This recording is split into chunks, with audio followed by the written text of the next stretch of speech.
whether that conversation's virtual, like what we're doing right now, Mhm. or digital in a social media platform, or face to face, like old traditional. Our lens is a little different with each one of those platforms, but it's a conversation where we're listening, we're empathetic, and we're a little bit skeptical sometimes, where we can challenge our friends and our prospects and our customers about whether they're really thinking the right way. Welcome to the Making Sales Social podcast, featuring the top voices in sales, marketing, and business. Join Bryn Tillman and me, Bob Woods, as we each bring you the best tips and strategies our guests are teaching their clients, so you can leverage them for your own virtual and social selling. Enjoy the show.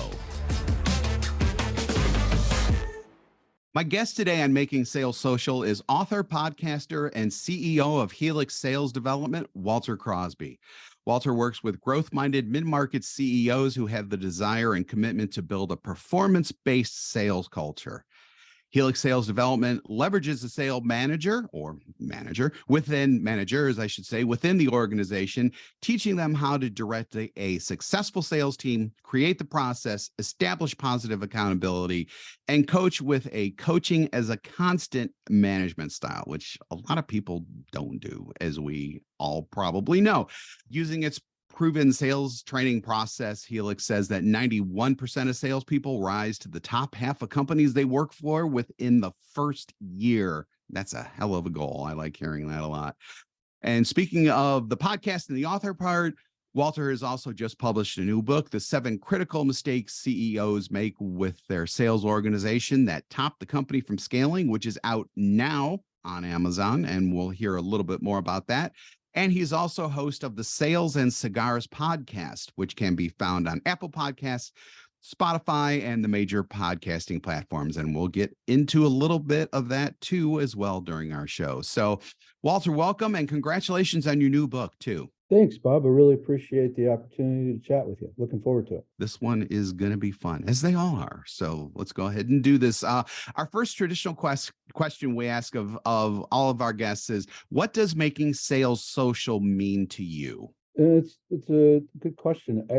To me, I think it's about having a conversation and being able to, whether that conversation's virtual, like what we're doing right now, Mhm. or digital in a social media platform, or face to face, like old traditional. Our lens is a little different with each one of those platforms, but it's about having a conversation just like you would with a friend or family member, right? We just have a slightly different objective. It's to help solve a problem, right? And some of our friends have problems and we have a tendency to want to help them. Sometimes I have to resist the temptation when my spouse comes and tells me about something that's going on. I have to resist, like, well, here, why don't you do this?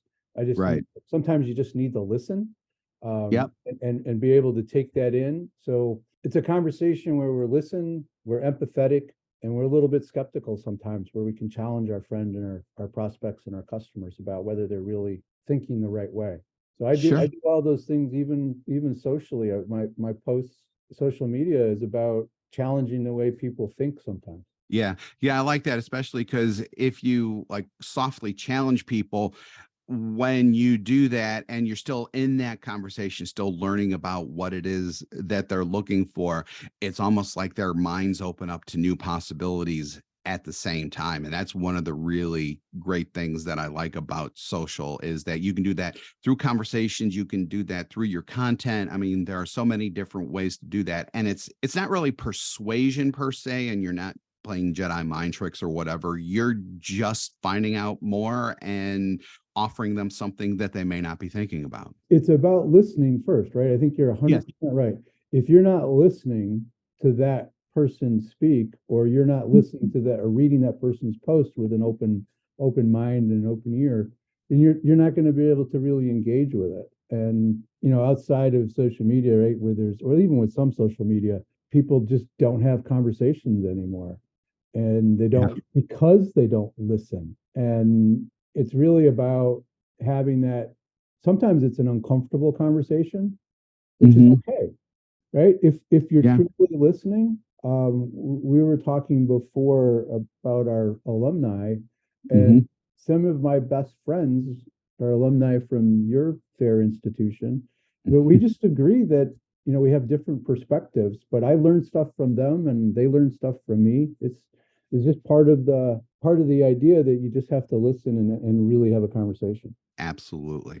So how does using social work with what you do for the CEOs and sales managers that I referenced up in the intro? I think whether you're a CEO or a sales rep, I think we have to acknowledge that there is not one way to go about sales, right? I mean, I hear people all the Right. time saying cold calling's dead and social media is dead and you got to do it Hmm. this way. Everything works and everything doesn't work, right? So you Right. got to do a little bit of everything. I think we need to focus on doing fewer things better. But if you don't have a presence on social media, and we can define social media lots of different ways, but it's where your audience is. And if you're not speaking to that audience, and when I say speaking, I'm not trying to, you used the word persuasion before and sell them something. That's not the goal. Right. Me, it's about education, being helpful, right? Challenging how they view the world, maybe Yep. from time to time.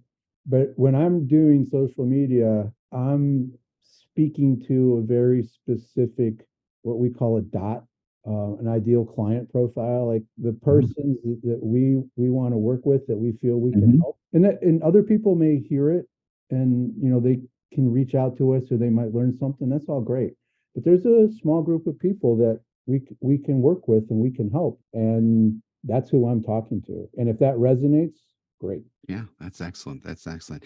So, speaking of social and social presence and things like that, I'm going to do something a little different today. And it's only because Walter publishes such great content on LinkedIn. So, please definitely follow him on LinkedIn. Go Thank to his you. profile, click that follow button, Walter Crosby.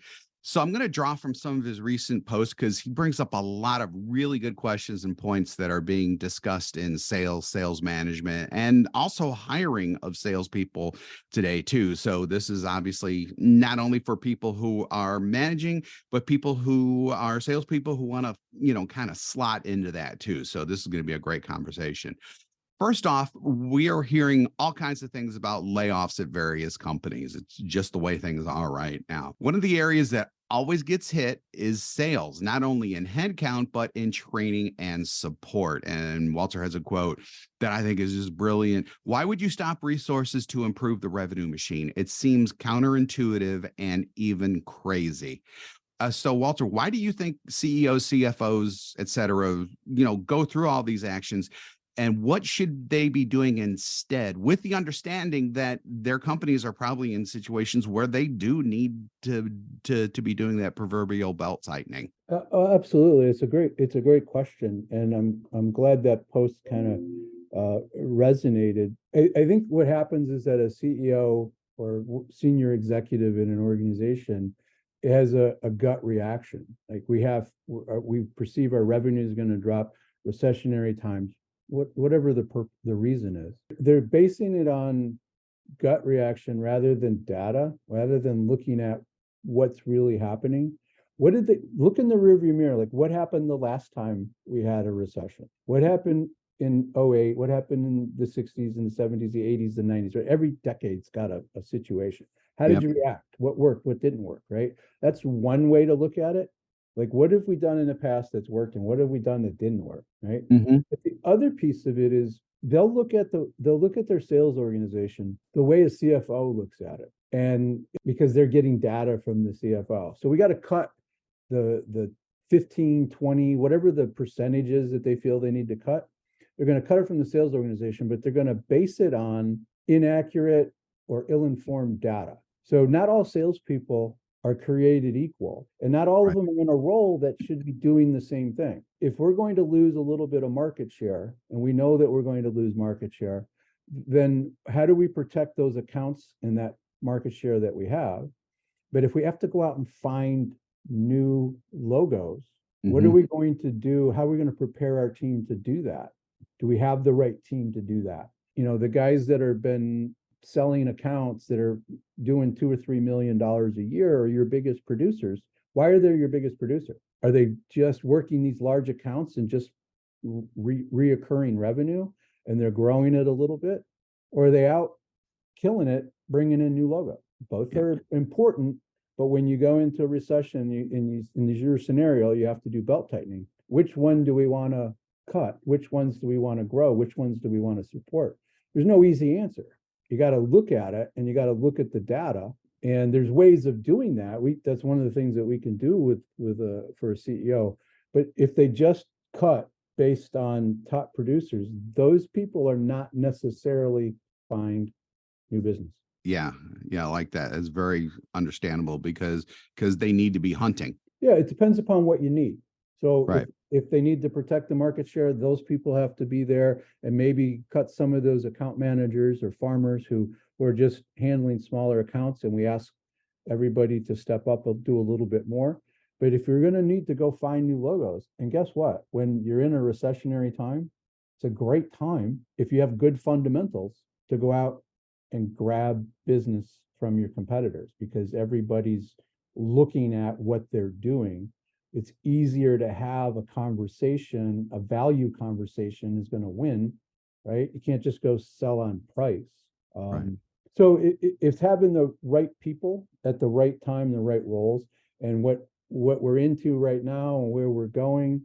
I think we still need the same fundamentals, right? We still need to be able to have the right kind of conversations and be able to message it well and be clear about what our objectives are. But if you just make those decisions to cut people without understanding why we're cutting them, I think it leads to long-term problems in Okay. the sales organization. So now let's go to the flip side of that, hiring salespeople in a recession. You recently hosted a webinar on this, and I'm wondering how sales managers in the C-suite can hire for and develop not only just a sales team, but a recession-ready sales team. Well, there's a little overlap in the questions. First off, Mhm. we should never stop recruiting.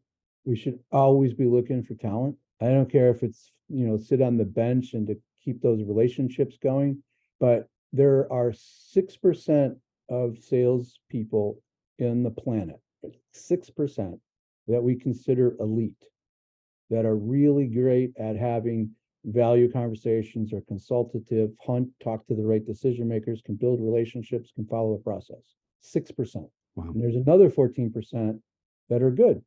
They do a pretty good job. They're not great, but they're good. Another 20% that's above average, depending upon where you put average. The rest, you don't want on your team. Mhm. I mean, just being honest and straightforward.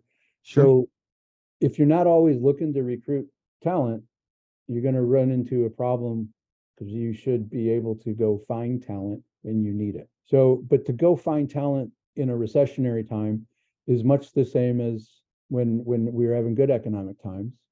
It's just the supply and demand swings, just like it does in every other, like, I was an economics major, and that's one of the few things I remember from economics classes was supply and demand.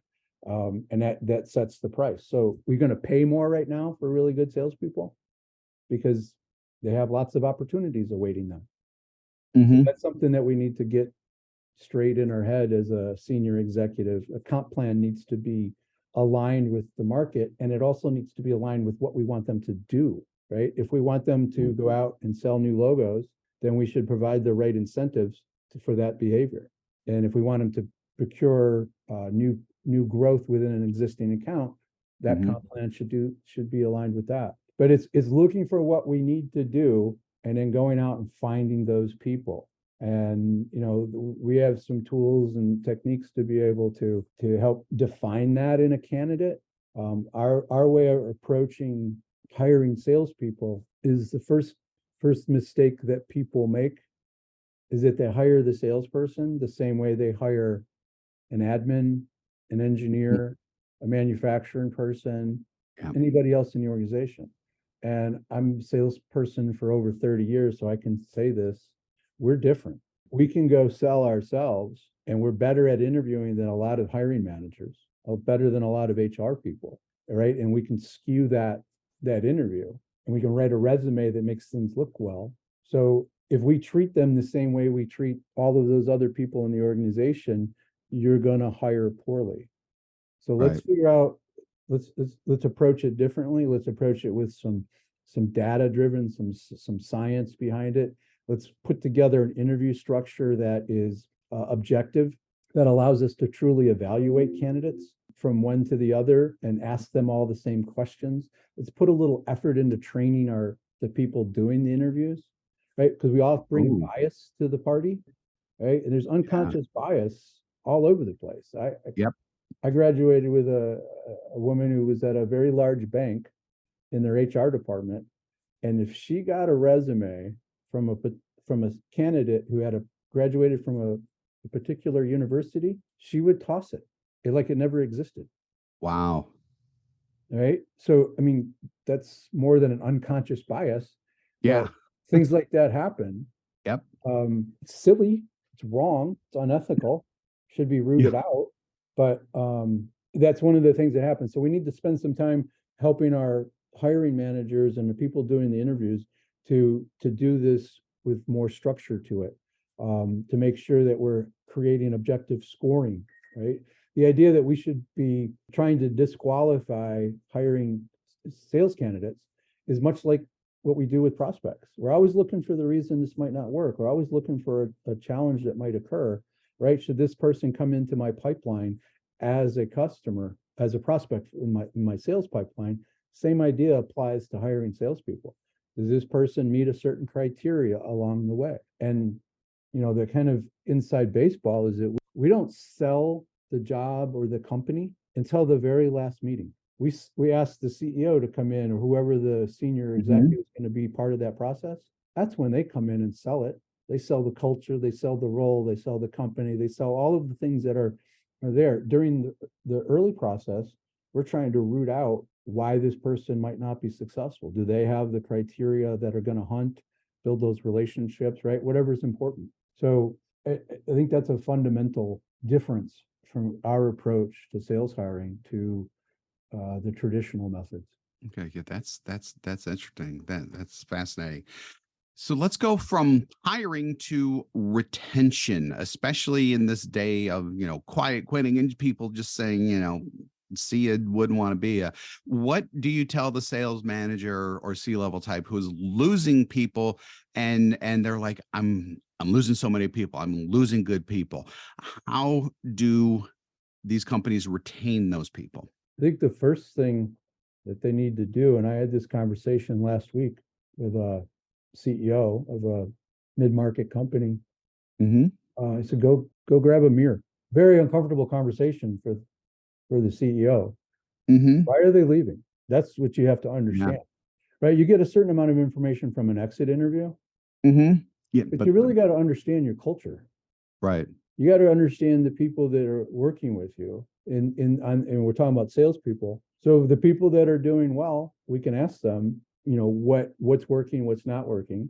But it's understanding your culture. And if that isn't aligned, and I don't care what your culture is, right? If it's all real competitive and just that whole capitalistic kind of thing, or if it's more like let's everybody get along and let's all be a big team player, right? Either end, we got to understand that, and we got to put the right people that are going to fit that culture Yep. into the organization. So if Right. you're losing people, are we losing the wrong people or the right people? That's a question to ask. Sometimes we just need bodies, which is a terrible situation to be in, but sometimes that's the case. So you got to really look at what your culture is like. And a company culture and a sales culture, they need to be congruent, Right. but they're not exactly the same. Mm-hmm. I Yeah, want a I'd agree. sales meeting when I go in. I want it to be loud and a lot of energy, people calling each other out. But I Mm-hmm. also want it to be like that big Italian family, right? Dinner on Sunday, right? Where there's a Yeah. lot of yelling and screaming, a lot of hand Yeah. motions, everybody's excited, but nobody gets to pick on somebody else at that table. They come together as a family. So Right. that sales team needs to have an element of that where they kind of lock arms and protect each other internally and externally. We work together. We're competitive, but we're a team. Right. And that takes a special type of leadership, and it takes a special type of management. You have to have alignment with your comp plans. You got to have alignment with the right expectations. So to circle back, answer your question, I think it's about really being reflective about what do we have? Is there alignment? Are we asking people to do the right things? Are we measuring them on the right things, the right metrics? And did we tell them that? But from a culture point of view, what the big mistake I see often is that they don't connect the dots for the salespeople or anyone else in the organization. They have this big flowery story about what culture is like, but they don't help the individual understand what they can do every day, every week to be part of that and to be helpful. Hope that answers So the question. yeah, it does. So is that a function of just general communication or more training specifically, or where does that part come from? The connecting the dot parts, It or where should it come from? it needs to start at the top. The CEO needs to be able to explain the vision and the strategy as to the whole company. And then the leadership group and the management group, they need to be able to tell the rest of that story. So Bob, the CEO, said A, B, and C. So this is how we're going to achieve that in our roles, in our department. These are the things that you have the ability to do. You can make this decision with that customer. When they have this problem, you get to make that decision because it's part of our core values. It's part of our culture. It's part of our mission. That little piece right there of being able to help that individual understand, some of it's communication, some of it is for that person to believe that they can do that, right? So they have to be able, there's trust there trust is a two-way street. It doesn't get fixed by flipping a switch, but if you don't start working on it and you don't start to address it and don't start to truly lead, the problem's going to continue. Okay. Yeah, that's something. That's something. So I'm going to shift gears just a little bit. In one of your recent LinkedIn posts, you started out with a line that just resonates with me like you wouldn't believe. I never get an ROI from training people. So here at Social Sales Link, we're sales trainers ourselves. We hear this all the time.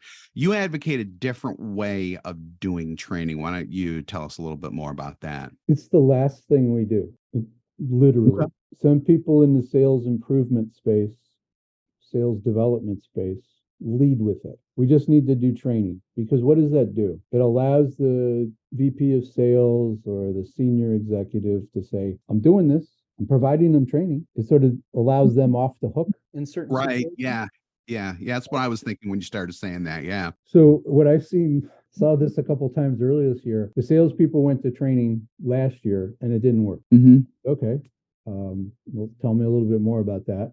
So they sent 10 salespeople to training over the course of a 6-month program. There's nothing wrong with the training, nothing wrong with the way they delivered it. It was all fine. So, was the sales manager able to help the salespeople with the training? Oh, we didn't send her to the training. Wow. Well, this is for salespeople. What do you think the sales manager's job was, right? Is what I'm asking sales managers should spend 50% of their time coaching some form or the other. So there's this idea that training is checking a box and I did it.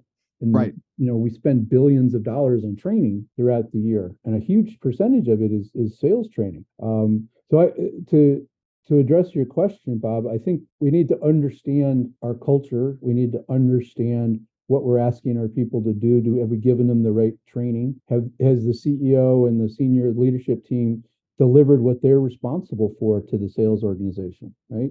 And those are things like the story that we're trying to position ourselves as. What's the company's position in the marketplace? Are we price driven? Or are we premium offering and offering at a premium price? How do we differentiate? CEOs and senior executives hire salespeople to think that they're going to figure all this out themselves. I disagree. I think it's the responsibility of the company to say, this is why we're different. So I think that is a big piece of it. Understanding if we have the right pieces in place, do we have the right culture? Right? Because some companies, like, they look at salespeople as free labor, or they look at salespeople as, these people that just go out and play golf and go to lunch and do all these things. And not to say that bad salespeople don't exist, but there's a lot of good ones out there who have to fight through getting a deal through the building. Getting it to Right. the front door is a fight, and then getting it out the back door to get delivered to a customer is sometimes a bigger fight. And if that exists in your organization, then you have a barrier to success, and that needs to get corrected. So we look at all those things. Do we have the right managers in place? Do they know how to coach? Do they know how to manage? Is there accountability in place. Because if you go to do training and the manager doesn't know what the training looks like and they don't know how to hold people accountable and they don't know what to hold them accountable to, and you don't have a good way of, measuring all of this, and we don't have a clear process for people to follow as a salesperson, the training's going to fail. So Yeah. let's get all of our house in order first, and then deliver training to the right people in the right time with the right methods. Yeah. Yeah. It seems to me that, I mean, in just listening, to you, kind of an overriding theme through the answer to every single question that I've asked has been culture. It's a big piece of it. Yeah, yeah, yeah. And I mean, and that execs not only have to understand that there needs to be a culture, but they need to build that culture too. They're responsible for it. Yeah. Right. And that's the unpleasant truth. I've been a salesperson 30 plus years, and I've worked for some great guys and gals that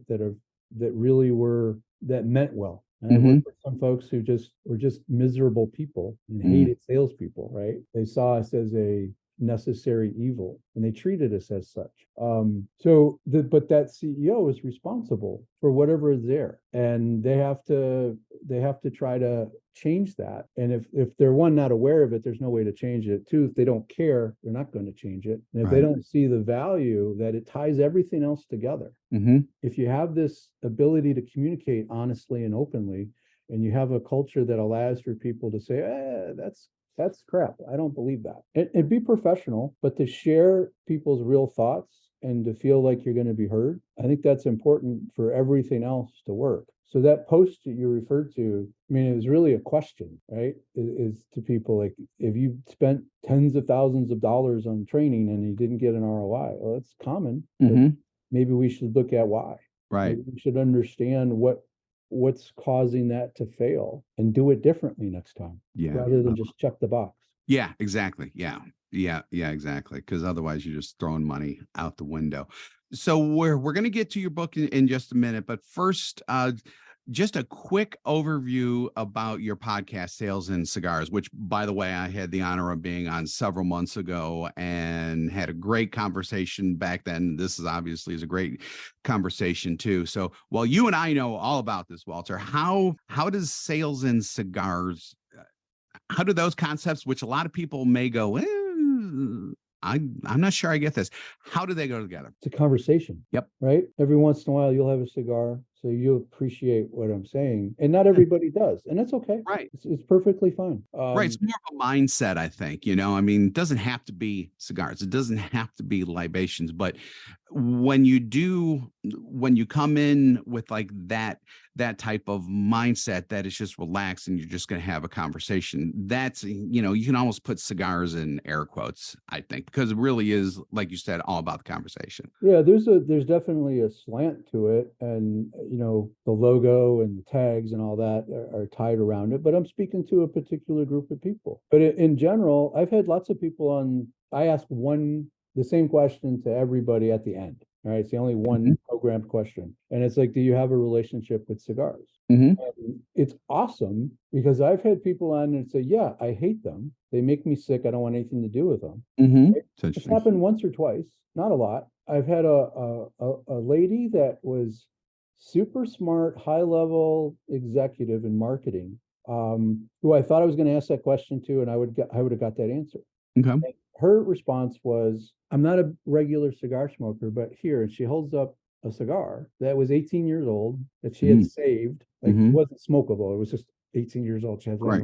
But it was from her wedding. They had a cigar Wow. made for their wedding that had their names on it and the date. And that was like part of her relationship with cigars, because she's held on to this because her husband and some of the family members, right? So it was a memory for her. I've had people tell me about, they don't like cigars, but the smell of a cigar reminds them of their grandfather.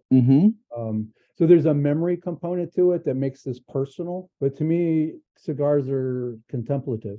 I usually have one and I'm thinking about something. I want to contemplate an idea, trying to be creative. Usually a pen and a notebook are involved for me. But to me, it's all about just having a conversation, which goes to sales, because sales is just a conversation. It's where we started. And cigars can be an element of that or not, just like Right. Yeah. So, but it's try to have fun with it and try to have a conversation and try to make people think a little differently about whatever the topic is.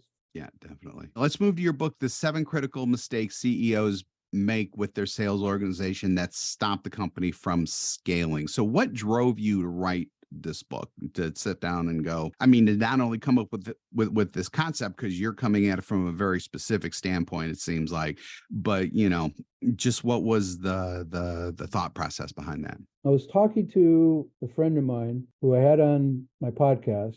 And before the podcast, he's like, you should write a book. I'm like, no, Mhm. I shouldn't. I don't have time to write a book. So he's the reason for it. But when you really think about it, now that I've gone through the process, and quite frankly, we've been talking about the book for the last 30 minutes. Yep. All of the things that we discussed are in the book. So I was having the same conversations with people over and over, whether it be a chief revenue officer, sales director, sales VP, CEO, visionary, entrepreneurial founder, whatever.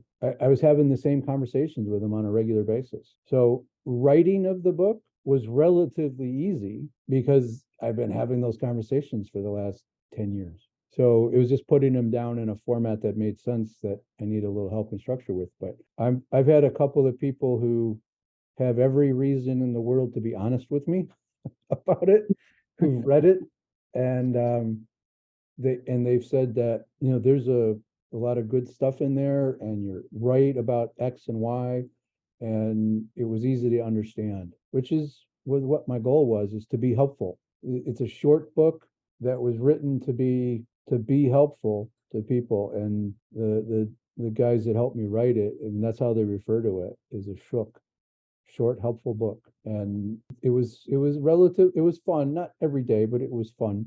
Sure. Good. Well, good. Together. But like I said, we've been talking about it.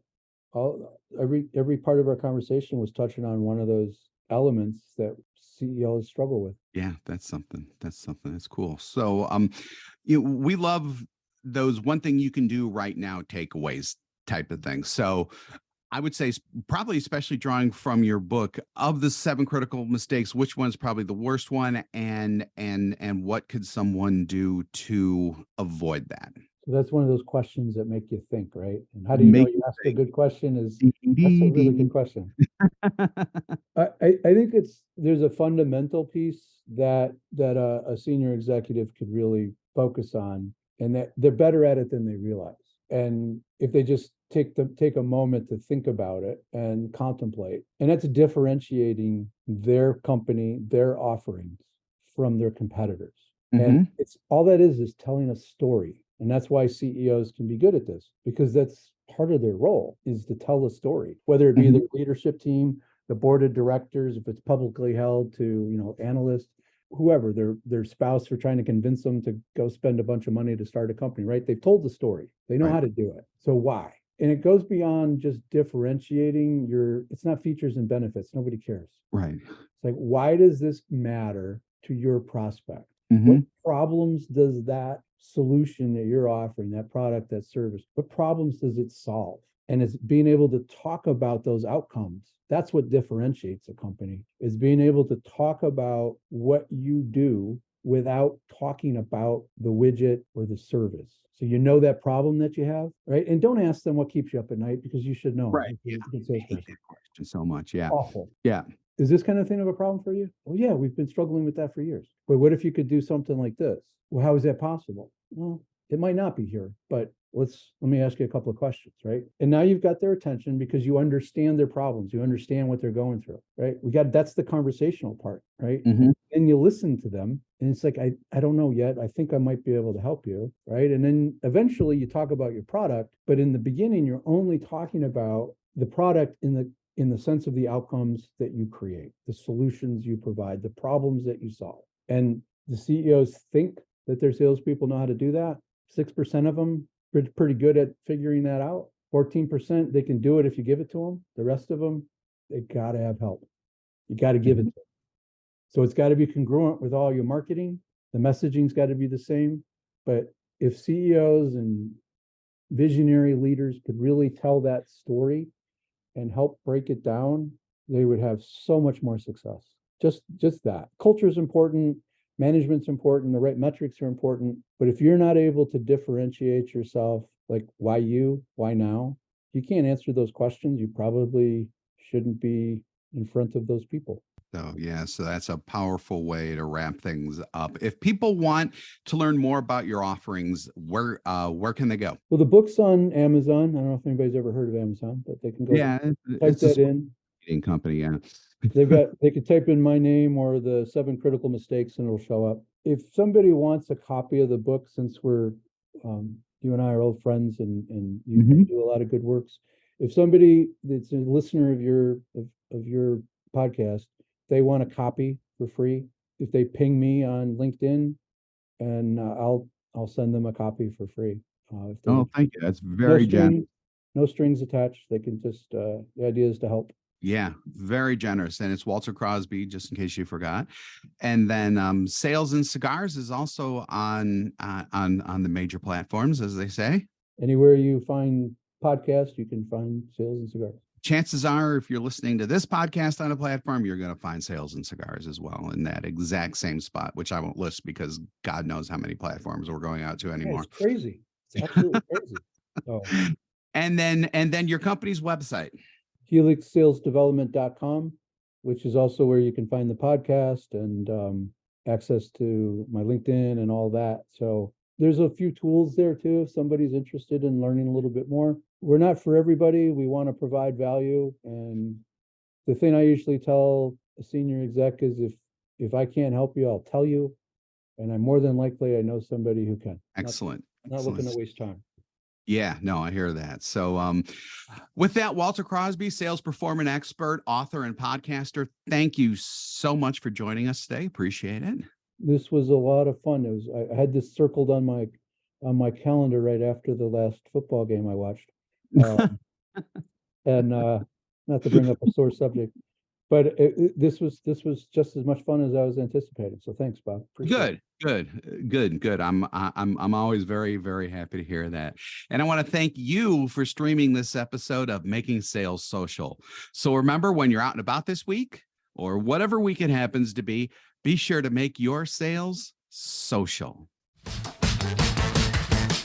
Thanks for listening, and join us again for more special guest instructors bringing you marketing, sales training, and social selling strategies that will set you apart. Don't forget to subscribe to get the latest episodes from the Making Sales Social podcast. Leave a review down below. Tell us what you think, what you learned, and what you want to hear from us next. You can also listen to us on Apple Podcasts, Spotify, Stitcher, and Google Play. Visit our website, socialsaleslink.com, for more information.